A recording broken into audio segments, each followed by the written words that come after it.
can't beat the drama of this Tallahassee Regional. Game number 7, the Auburn Tigers out of the SEC and the Florida State Seminoles, the champions of the ACC tournament. Falling behind Dylan Busby right here, and that's something you do not want to do. This guy is hot. As that ball's hammered by Busby once again. Left center field and off the wall. Walls to third. He's waved home. He is safe. Florida State with an early 1-0 lead. Will Zierzow on the mound for Florida State. 3-2 on Robert from Zierzow. He got him swinging.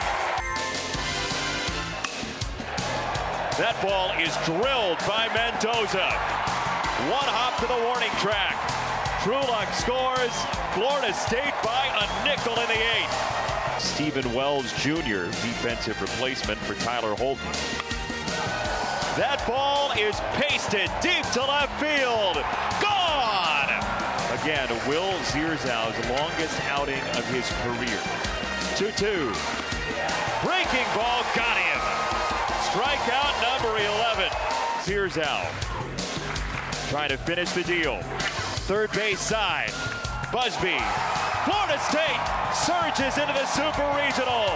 6-0. Good afternoon and welcome everybody. This would be the Jeff Cameron Show right here on 97.9 ESPN Radio. Great to be with you. Good day to you, kids. I'm Jeff. That's Tom. We're online, ESPNTallahassee.com. That's where you go to listen live via the streaming free. Always don't miss anything. But if you do, remember we got you covered all 3 hours. Posted both on iTunes and in our own audio vault every day upon the conclusion of the show. Go back, catch up at your leisure. That is brought to you with limited commercial interruption by our friend CarltonDean.com. He and the fine folks at Southland Commercial have you covered. Making money in commercial real estate and off-market deals. Go find out more. CarltonDean.com. Email the show if you like. It's JCS at 979ESPNradio.com. Find me on Twitter at JCameronShow. WTSM app works for your mobile devices.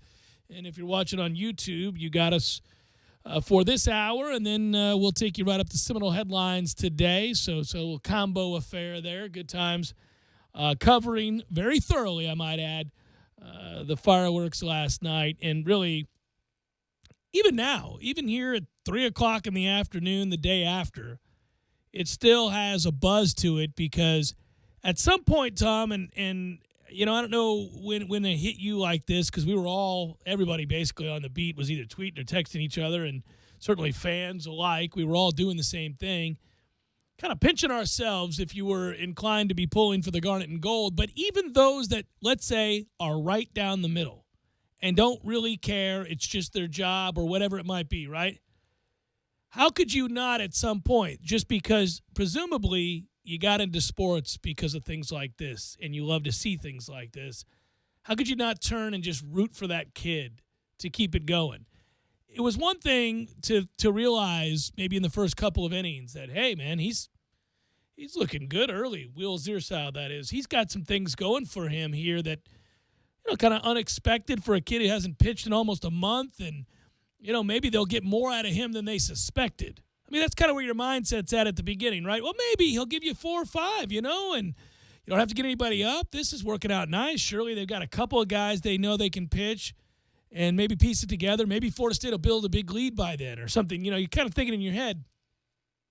But I think somewhere around the 5th inning, you start to think that, well, this isn't going away. He's got them absolutely befuddled.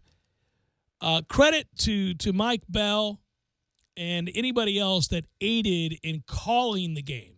Now, the kid gets the credit. He's got to execute pitches.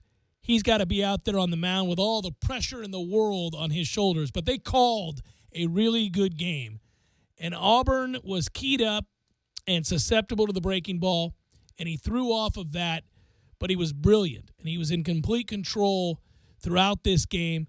They did enough. Certainly, they did a lot of good things behind him defensively, too, last night. Probably had their best effort defensively because it wasn't just that they were solid. They also made plays. Taylor Walls, who I ripped a little bit yesterday on the show for not having a great regional, made a heck of a play deep in the hole. Henderson was good. I mean, just a lot of good stuff from this crew. Even Mendoza at first, a couple of high catches with his foot still on the bag. They were good defensively last night. And it all came together, and it adds up to a magical ending and a magical night for us all to kind of sit back.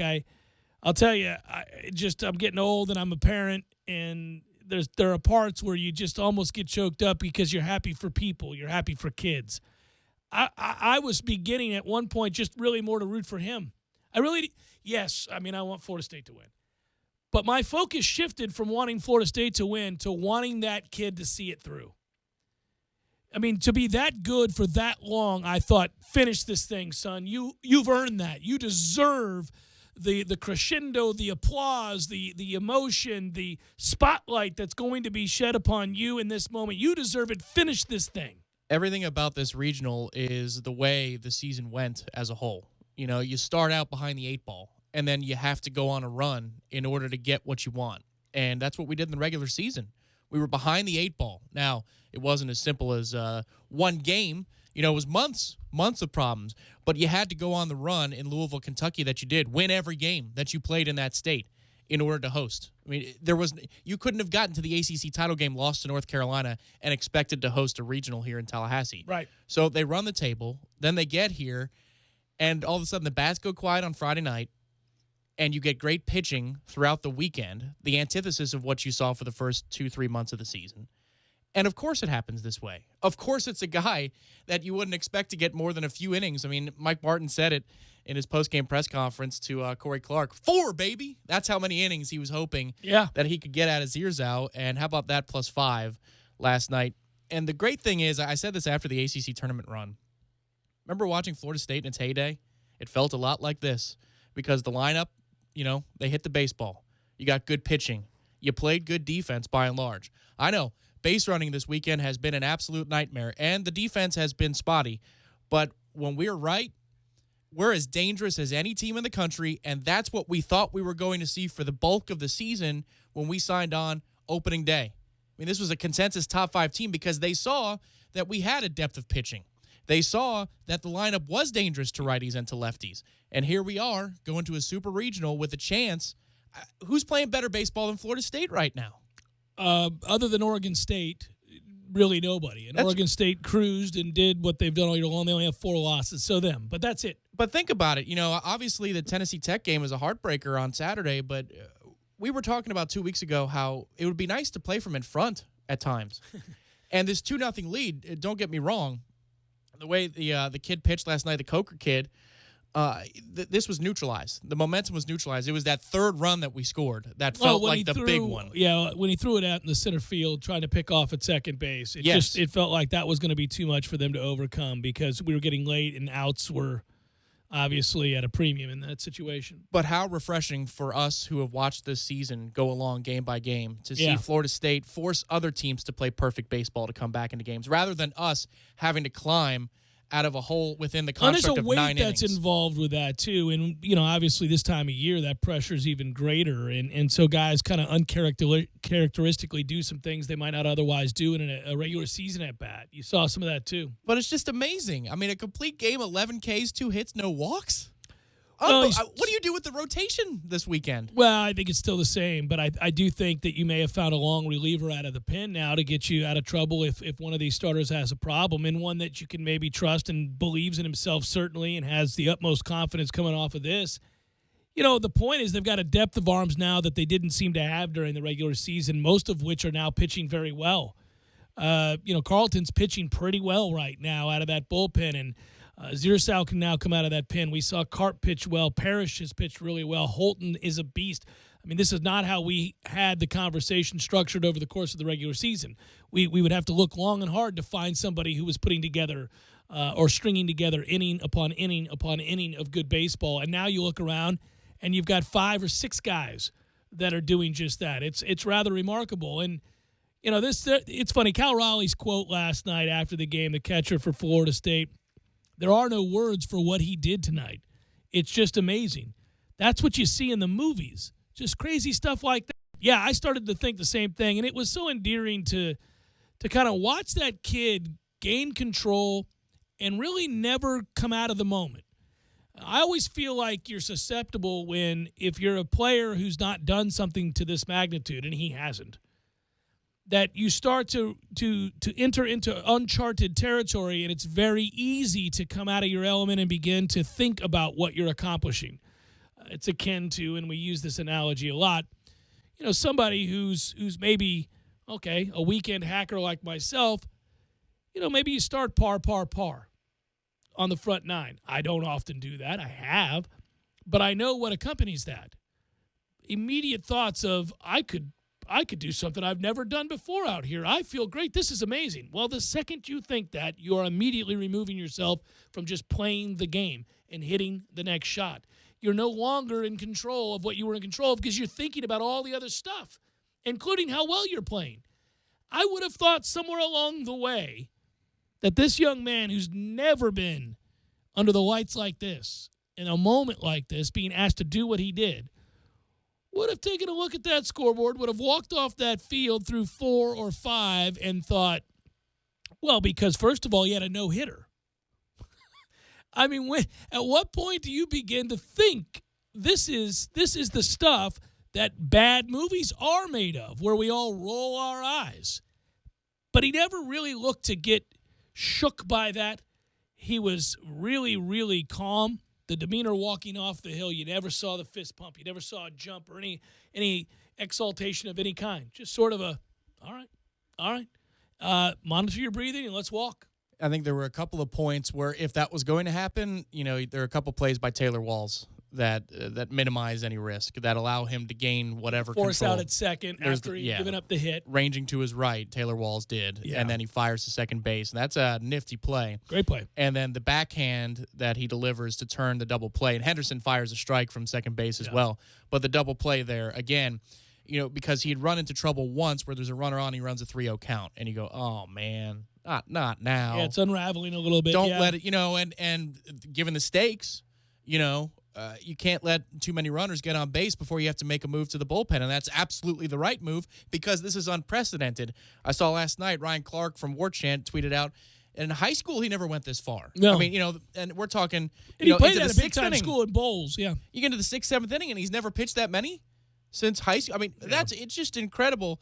And then he finds himself in the later innings. I think once he cleared those hurdles in the 5th and the 6th, and then we score a third run, and then we get it to 5-0. Well, then it gets fun, right? Then it's, all right, well, even if it's 2 on and 1 out, you still got to let this guy go for it. Healthy pitch count, and that curveball still has that darting 12-6 action. He never looked nervous. He never looked overwhelmed by the moment. There was never going to be a need, really, to take him out. And I'm glad he got to finish it. And I'm glad we got to see it.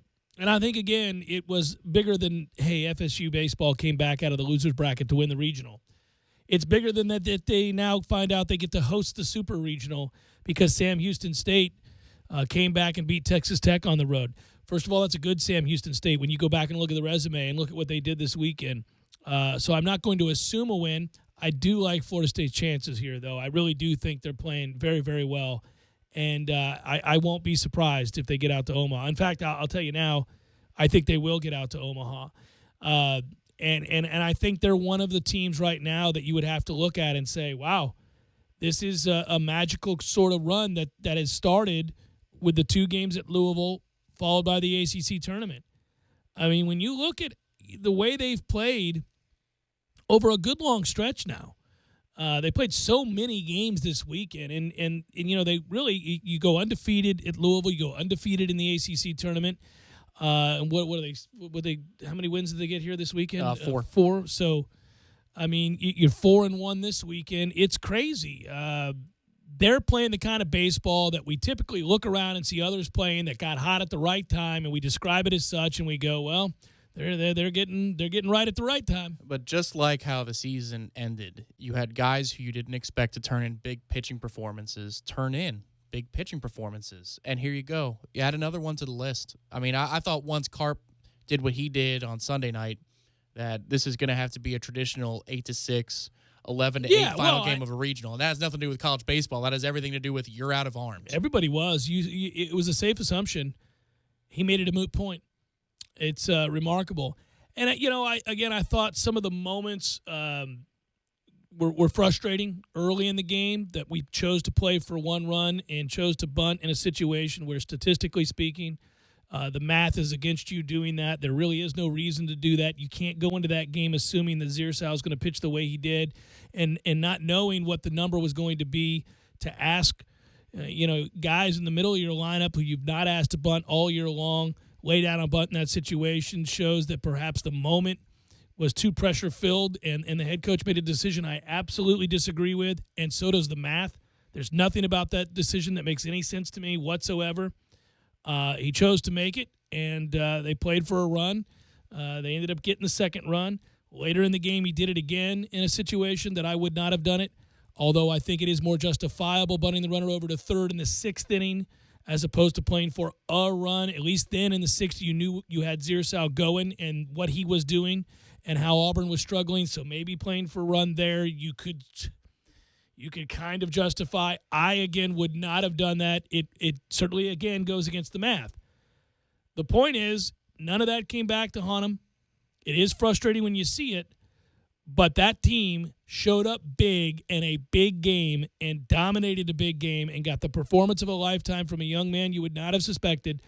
But really, we should not lose sight that they fall into the loser's bracket, and with all the pressure in the world, won every game they had to win. And they're rolling, and they're hosting, and I think they're going to Omaha. Jeff Cameron Show, 97.9 ESPN Radio.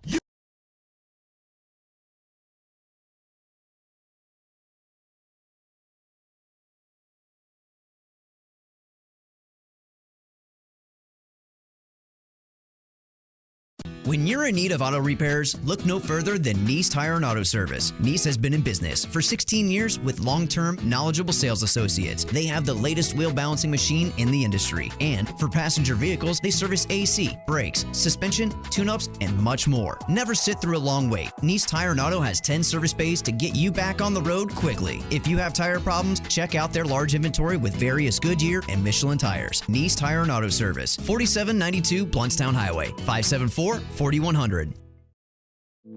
You put your mower through a lot. All that back and forth can add up to thousands of miles.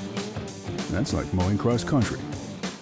Gravely commercial mowers are built for all-day performance, helping you get the job done mile after mile. Gravely, built to mow the distance. Get your Gravely motor only at TNT Supercenter, your one-stop shop for work or play. 14585 Highway 19 South, Thomasville, Georgia. TNTSupercenter.com. I'm talking tough, like a state of mind. Tough, like a soldier on the front line.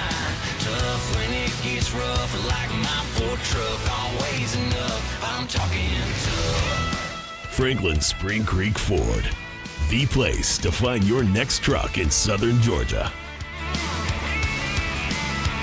I'm talking tough. Hey y'all, we're Chris and Preston from Low Cash. Head to Franklin Spring Creek Ford and see them about all of your vehicle needs.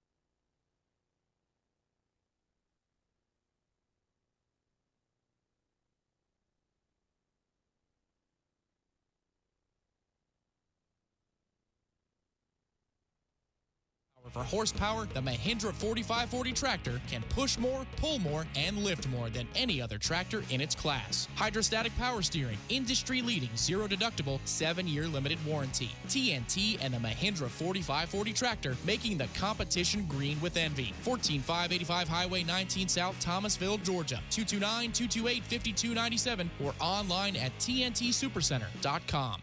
Look at that mouth. That poor, parched mouth. So dry. What'd you eat for lunch? Chalk dust?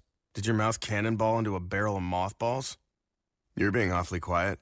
Is that because your mouth feels like the business end of a Dremel saw? Is it because your mouth just wrote a haiku and all 17 syllables were dry heaves? You're so parched. You know it. I know it. The entire radio knows it. Just admit it. You want a Mountain Dew. Your mouth feels like it just inhaled the insides of a punching bag, and the only remedy is that neon green potion. Right now, your mouth could be tongue bathing in the refreshing citrus kick of Mountain Dew. Instead, it feels like you've been motorboating King Tut's sarcophagus. Show some mercy. Crack open an ice-cold Mountain Dew. You know your mouth wants you to. Do the Dew. Refreshment Services Pepsi announces that Kiana Redding has been chosen Employee of the Month. An accounts receivable specialist, Kiana's determination, dedication to her work, and outstanding performance reflect the true spirit of Pepsi. Congratulations, Kiana.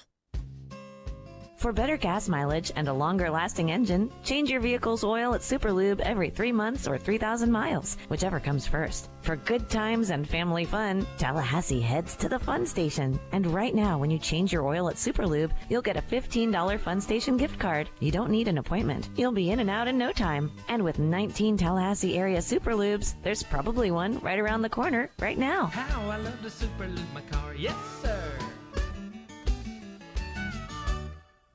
Geez, dude, you need to change your blinker fluid. That's not a thing. And your thoracic couplet is totally shot. Really?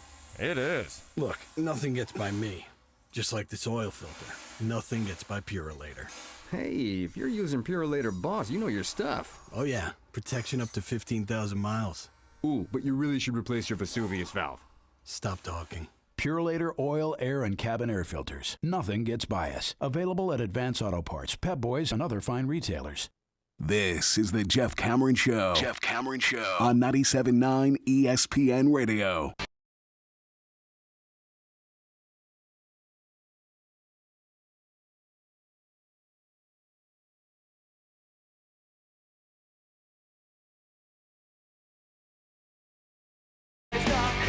You know what's interesting too? You get that performance, but let's not forget so far, or what happened in the course of that regional. We were alluding to some of it, but Drew Parrish, 7 1/3, 2 hits, 1 earned run, 1 walk, 12 Ks, and a loss to Tennessee Tech. Tyler Holton, 9 innings, 6 hits, 1 earned, 13 Ks, and a 6-1 win over UCF. Cole Sands, his numbers not nearly as good, but they're not horrific. 4 1/3, 5 hits, 2 earned runs, 6 Ks, had the 2.5-hour rain delay that he had to pitch through as well, and so that worked. Not a bad effort at all.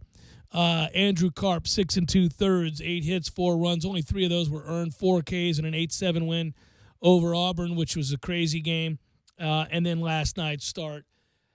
The pitching staff, beleaguered as it has been over the course of this season, really was something to behold and something very, very special. So good on you. Prior to last night's shutout victory, they went into that game through 27-plus innings pitched to this regional with a 1.99 and a 0.99 whip. And they just improved on those numbers, which we certainly didn't think was possible. Yeah, much maligned pitching staff, and rightfully so for most of the season, given what expectations were. You know, maybe it's an overreaction in the first segment to say, what do you do with the rotation? But, I mean, honestly, let's just say that, Sands has a start over the weekend or Parrish has a start over the weekend and he's scuffling into the third inning. I mean, I think you would be quicker to make a decision now, given what Karp has shown you for weeks. That's been a trend for a while now. And then what Zierzow has shown you, that you can combine that with a Bird effort or a Carlton effort if you need to do a patchwork deal where on Saturday afternoon against Sam Houston State, and that's a noon first pitch on Saturday, that'll hurt your feelings, by the way. This is a 10-8 type game. Let's do it. Let's go. Let's go to the mats right now because we got Holton starting on Sunday, and if we have to burn through 3 or 4 guys, I'm not worried about it anymore because I've got enough guys that have shown me in key moments in the postseason that if we need to come back on Sunday and get 9, 12 outs, I've got options for days now, literally options for days. This sets up, I want to be careful as to not overstate what we're looking at here, but honestly, man, you really just couldn't ask for anything better than this. I mean, a lot of big-name teams went down. A lot of teams have, obviously revealed some weakness. Even Florida, who, in the past, we would, when we were paired with them and their dominant pitching, you thought this is going to be a tough break. We didn't get paired with them. We got paired with a different regional, one that the host team lost, and so now we're hosting. But that Florida team's not playing all that well right now either. So when we look out, we look forward, and we say, well, who do you fear? Well, Oregon State has been the best team in the country all year long, and they are still playing that way. So, I've got to confess I haven't seen them play. But the numbers are the numbers, and the 4 losses in baseball is insane. I mean, you just don't see that. And they breeze through their regionals, so they're obviously very good. And that's a program that's won a couple titles, so they're good. LSU's playing really well right now. But, I mean, you asked to name a bunch of teams or find me some teams that are playing better than Florida State. I think the list stops about there. No, when you consider what the pitching staff is doing in addition to the lineup, that's what I'm talking about show me a team that has 4 or 5 pitchers that can turn in what we've done. And it's not just about this past weekend, because you lose a game to Tennessee Tech. So I'm not seeing that we've lost the game, and then it was close Sunday afternoon, and obviously Sunday evening was a 1-run game.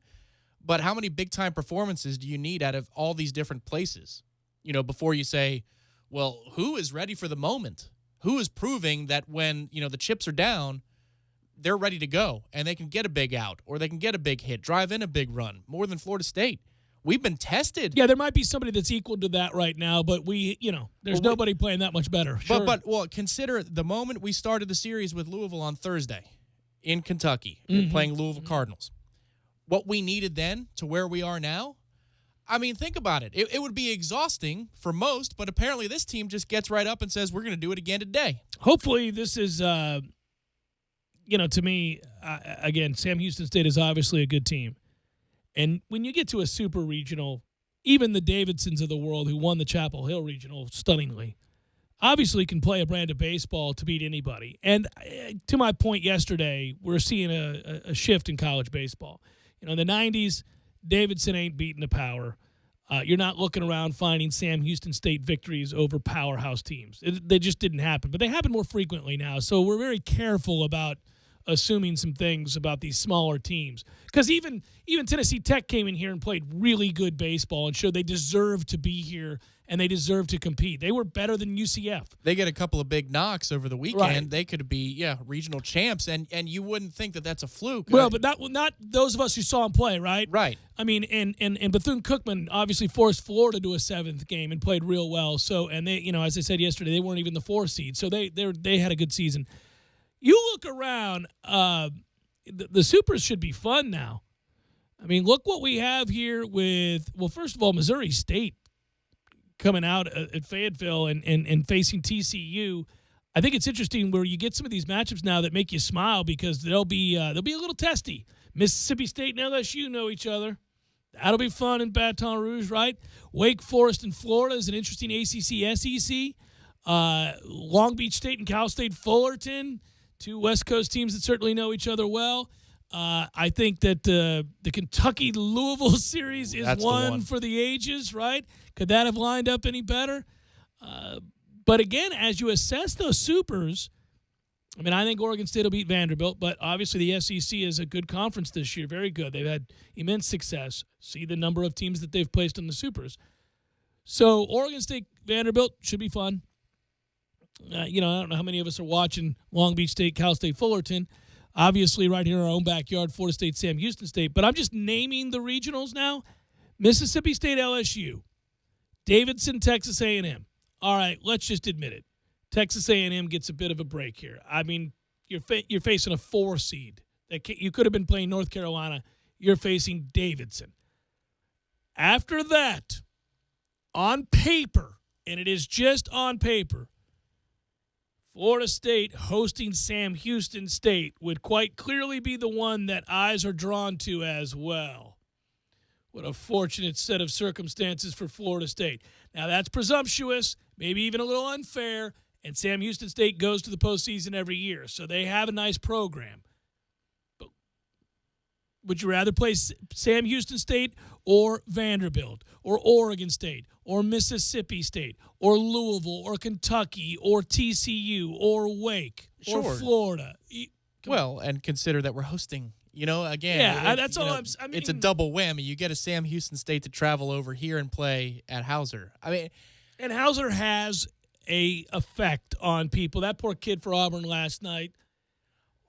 Man, you saw it too. I texted you about it. Well, I felt bad for him. I think that's typically more the norm by far than what you saw from Zirsau. That's normally what happens. When you ask people to come out of their comfort zone and do things they've never had to do before under immense pressure, they don't do what Will Zirsau did. They do what the Auburn kid did.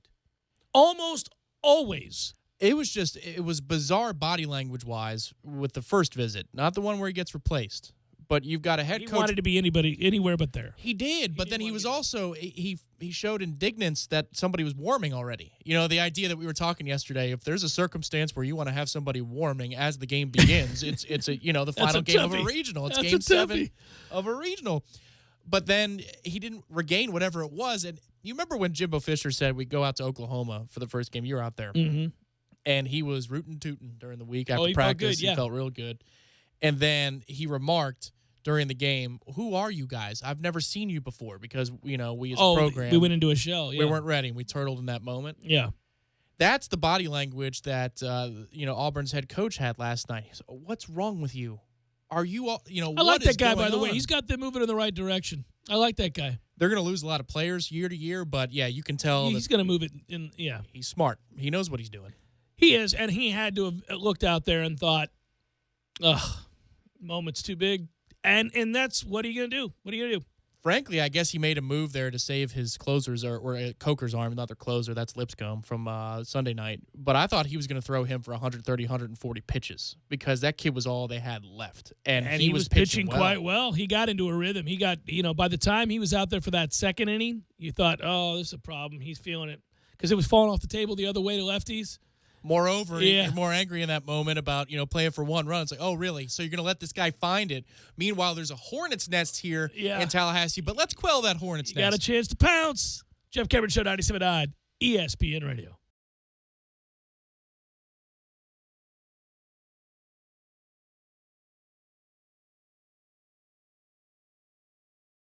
When you're in need of auto repairs, look no further than Nice Tire and Auto Service. Nice has been in business for 16 years with long-term, knowledgeable sales associates. They have the latest wheel balancing machine in the industry. And for passenger vehicles, they service AC, brakes, suspension, tune-ups, and much more. Never sit through a long wait. Nice Tire and Auto has 10 service bays to get you back on the road quickly. If you have tire problems, check out their large inventory with various Goodyear and Michelin tires. Nice Tire and Auto Service, 4792 Bluntstown Highway, 574-4100.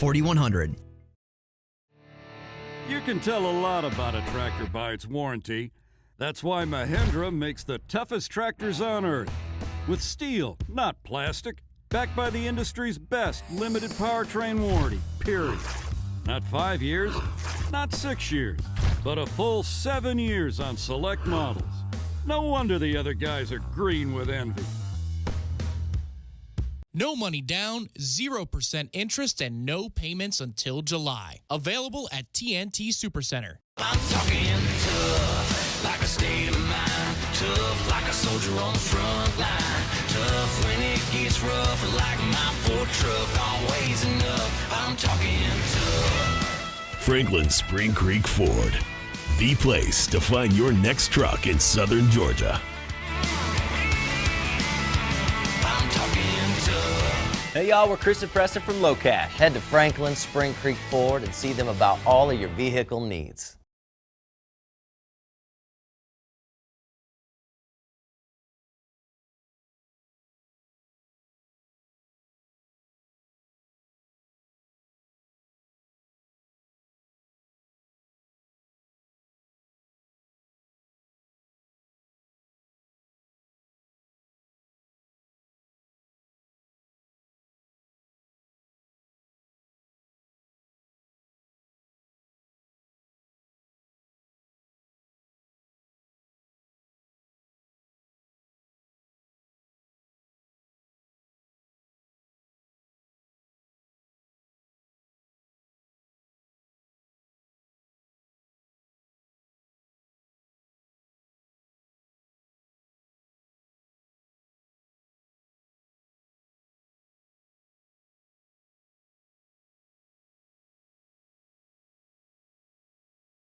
My grandkids love the optional headrest DVD players with wireless headphones. It makes those long road trips fly by, not to mention Mom and Dad can enjoy a little peace and quiet. Kraft Nissan has 11 different models with 0% interest for 72 months. Folks, that is free money. And as always, Kraft Nissan includes our free lifetime warranty with every new Nissan we sell and most pre-owned vehicles. Kraft Nissan on Mahan Drive between Academy Sports and Costco.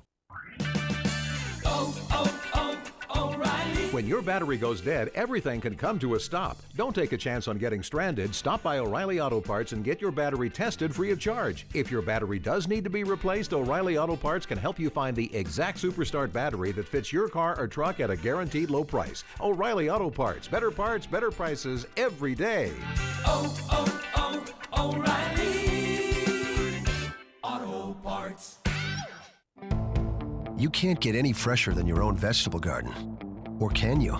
Right now at the Home Depot, 1 gallon Bonnie veggies and herbs are not only as fresh as you can get, but you can get 3 of them for only $12. That's not only thinking green, that's saving green. So, pass the salad and stop and smell the rosemary. It's easy with 1 gallon Bonnie veggies and herbs, 3 for just $12, now at the Home Depot. More saving, more doing. Valid through July 5th. Continental U.S. only. See store for details. This Day in Sports, brought to you by Superlube, 19 Tallahassee area locations. Quick, convenient, no appointment necessary. Get your history lesson weekdays at 5:30 during the Jeff Cameron Show, right here on 97.9 ESPN Radio. His three-pointer, bang! Tie game! The playoffs are here. The Corner Pocket is your home all spring long for all the heart-pounding moments in the Stanley Cup and NBA playoffs. Oh, what a shot with 0.6 of a second remaining! The Corner Pocket on Appalachia Parkway next to Earth Fair is your headquarters for FSU and Major League Baseball. Trivia Tuesdays, Beer Bingo Thursdays, and of course, all the moments you'll never forget. For the championship! The Corner Pocket Bar and Grill, 2475 Appalachia Parkway. Tallahassee loves the Corner Pocket. Tallahassee Sports Center.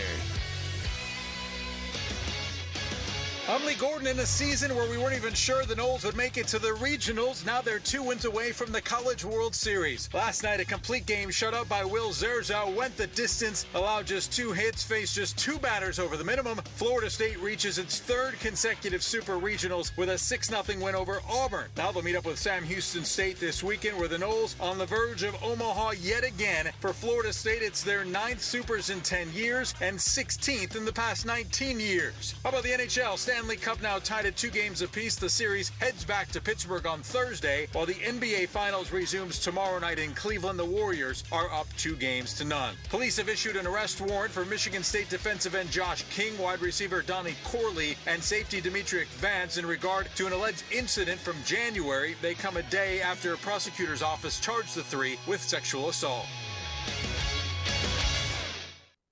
Live from the Dale Earnhardt Jr. Buick GMC Cadillac Studios in the capital city of Tallahassee, this is the Jeff Cameron Show on 97.9 ESPN Radio. Lawn Maintenance Tuesday, presented by Miller's Tree Service. Call Miller's today at 894-TREE. That's 894-8733.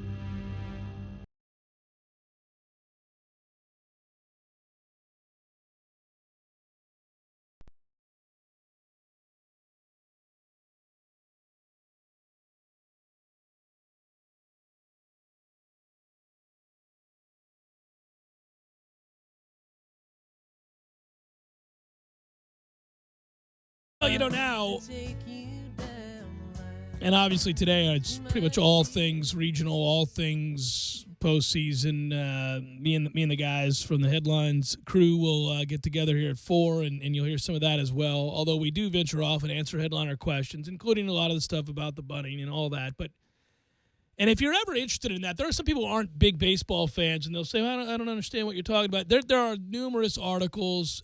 Basically, it's anti-math when you do what he did in the first and even in the 6th, that you can read that would help further your understanding of why you don't give away outs. I mean, basically, the premise of the game is that outs are pretty precious. You only get 27 of them, and you ought not give them away. Make no mistake, this is a happy day. This is a day to celebrate. I don't want to dwell on that, right? Because a lot of good things happen. Again, you look at the situation, too. This isn't. You're not facing, or it's not a battle of aces. Let's just put it that way. It's not a battle of aces, and this isn't a guy. It's not Clemens and Randy Pedro. Johnson. Yeah. I mean, if you face one of those guys, scratch across Maybe a couple, you're playing for a run, right? And then you have one of the other aforementioned pitchers going the other way. Wouldn't do it in the first, but No, first and second. Nobody out the top of the lineup. Yeah, no, wouldn't do it. But the atmosphere, Hauser was ready to explode in that moment, and you already had them on the ropes. I mean, all it takes is you gave them a break. You helped get them off the hook. Yeah.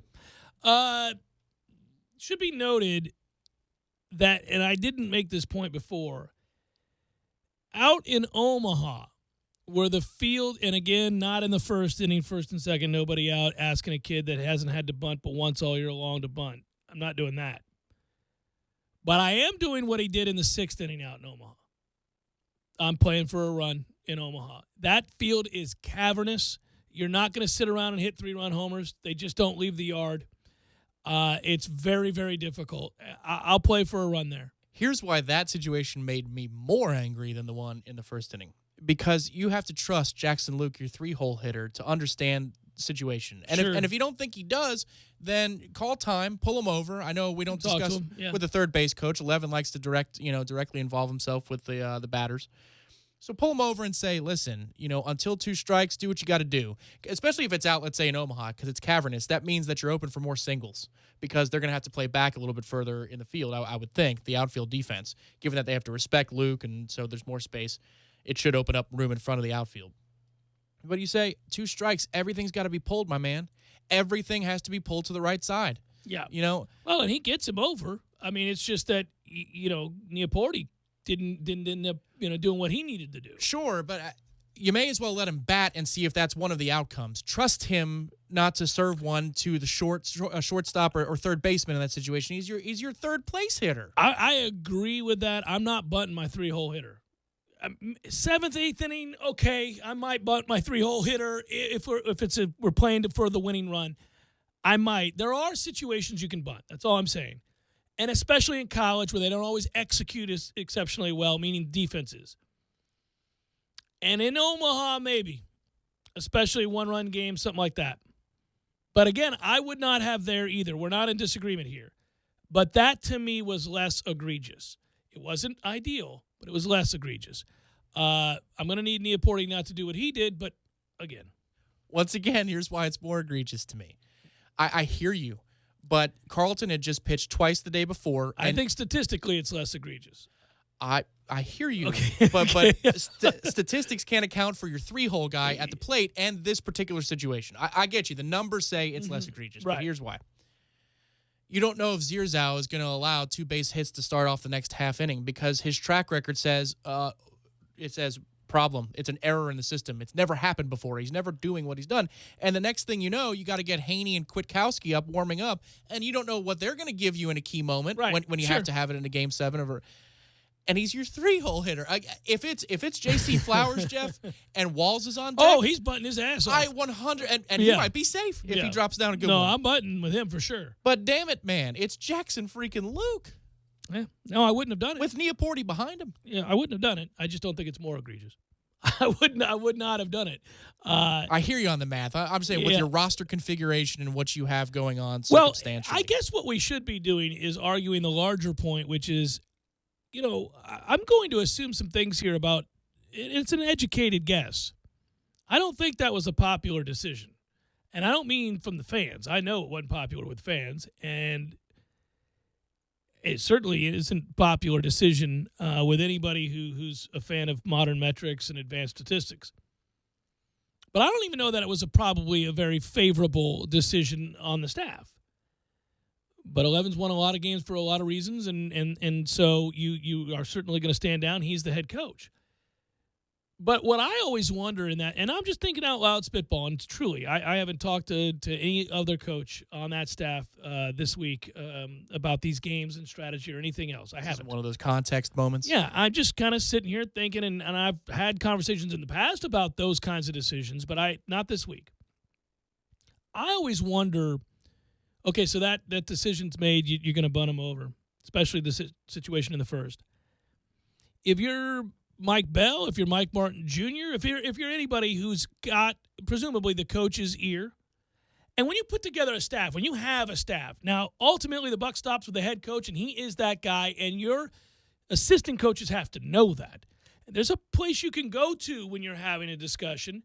And I think if you're the boss in any field, if you've got a guy that's your right-hand guy, if you got a guy that you work with every day that you trust implicitly with what you're trying to accomplish, that he ought to be able to speak freely to you about even things that he disagrees with, right? He ought to be able to say, because presumably, again, he's got your best interest in mind. He's got the team's best interest in mind. He's got all those things. He ought to be able to say, in this situation, whomever it is, the math's not with us on this one, coach, and here's another reason I don't want to do it.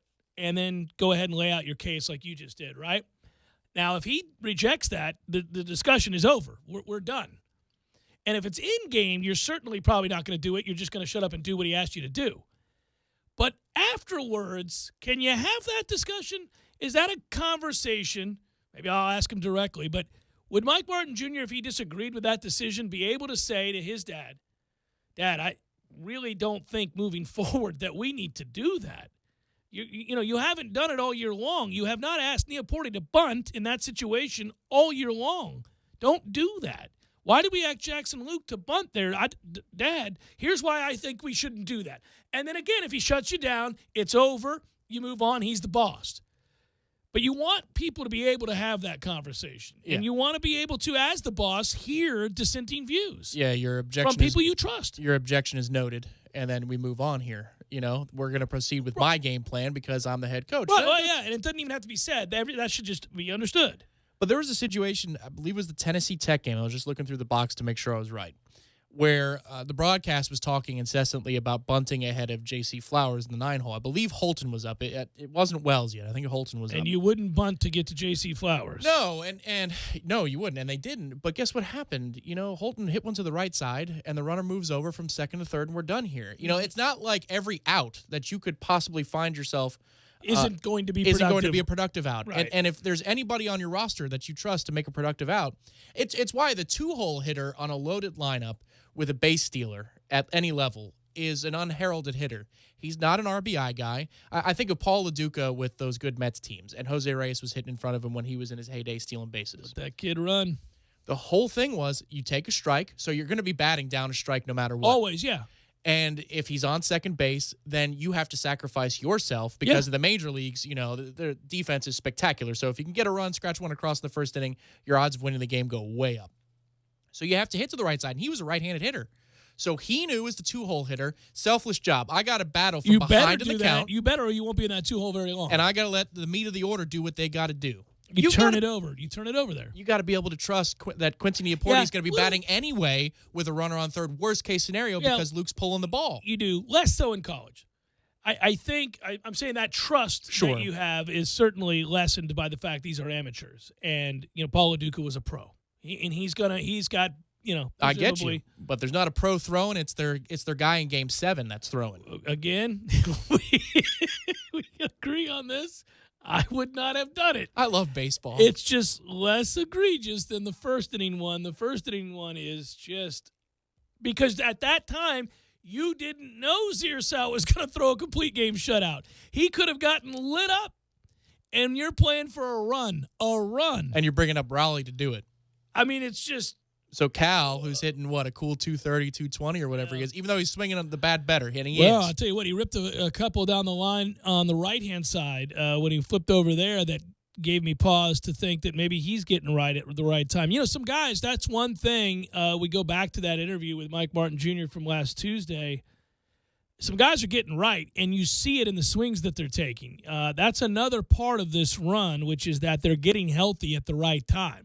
And it's a shame, certainly, that Red Applin, who'd been so good for this team all year long, has to miss this. But he goes down, and everybody else is getting healthy as he goes down. I mean, they're doing all right now from that standpoint. Well, can I return to that question, though? Because, Red Applin, at the time of the injury, it said 4 to 6 weeks.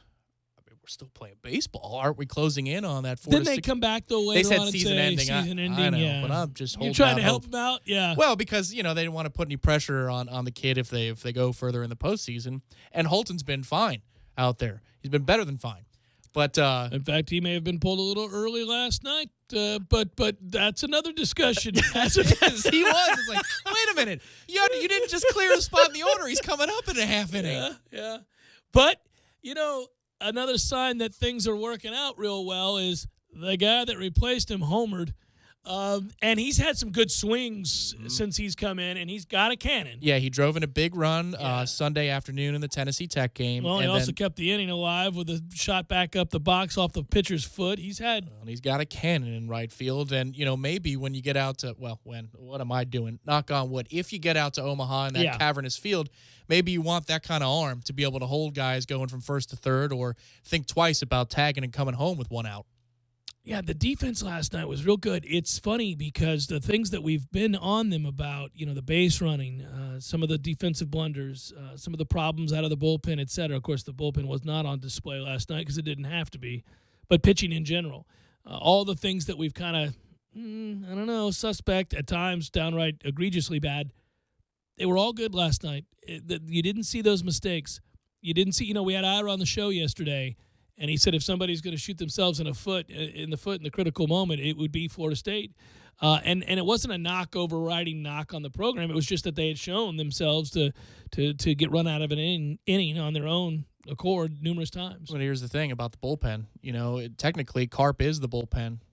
This guy Zierzau is the bullpen, and so's Bird, and so's Haney, and so's Kwiatkowski. I mean, damn. Well, and by the way, just throwing out the first couple, and now that you think that maybe you got a guy in Zierzau who will regress, he can't do that again, but you don't need him to. And he's got to be buoyed and full of confidence. Now you couple that with a Bird and him, Carp, and we've got enough arms, man. You got enough arms. All right, we did headlines this morning. That's coming up next. Good work out of you, Tom. Good work out of you, Matthew. You guys enjoy the show. We'll talk to you again tomorrow.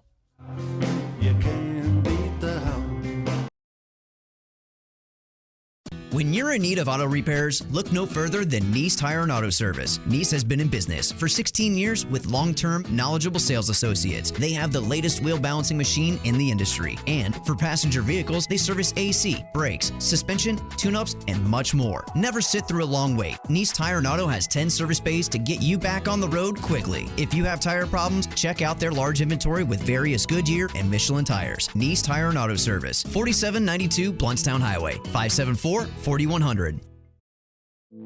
You put your mower through a lot. All that back and forth can add up to thousands of miles. That's like mowing cross country.